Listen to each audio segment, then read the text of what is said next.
Today, I will be illustrating DNA replication on a prokaryotic replication fork. What is illustrated here is the replication fork, which is a strand of DNA that has been separated starting on the left side. The origin of replication is the location where replication begins.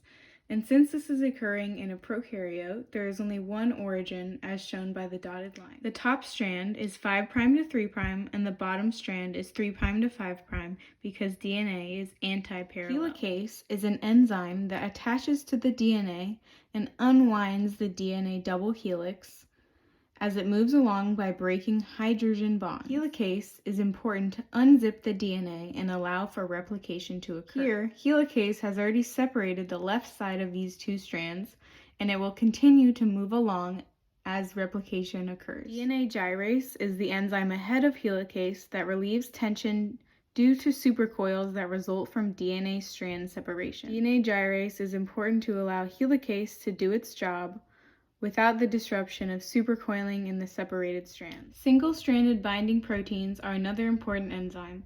They bind to the single strands of DNA to keep them separated and protected.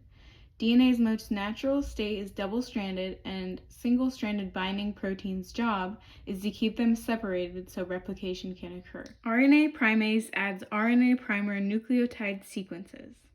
These primers are important because DNA polymerases need primers before they can add nucleotides. They need a 3' hydroxyl group that is added by the primer. DNA polymerase III binds to the primers and adds nucleotides, synthesizing new strands of DNA.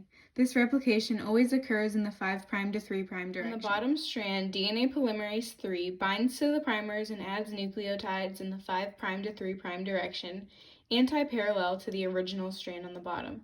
This is the leading strand because replication occurs continuously as helicase continues to unwind the DNA strands to the right. On the top strand, DNA polymerase III binds to the primers and adds nucleotides in the 5' to 3' direction. In this case, the replication is discontinuous, so DNA polymerase III has to hop off and move and begin to replicate again from RNA primers going from 5' to 3'. Primers are produced on the lagging strand throughout synthesis.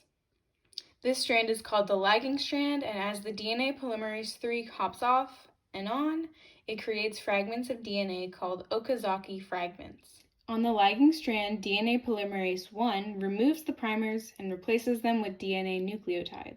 DNA ligase is an enzyme that comes in to seal the Okazaki fragments together and make it into one strand by joining the fragment strands with phosphodiester bonds.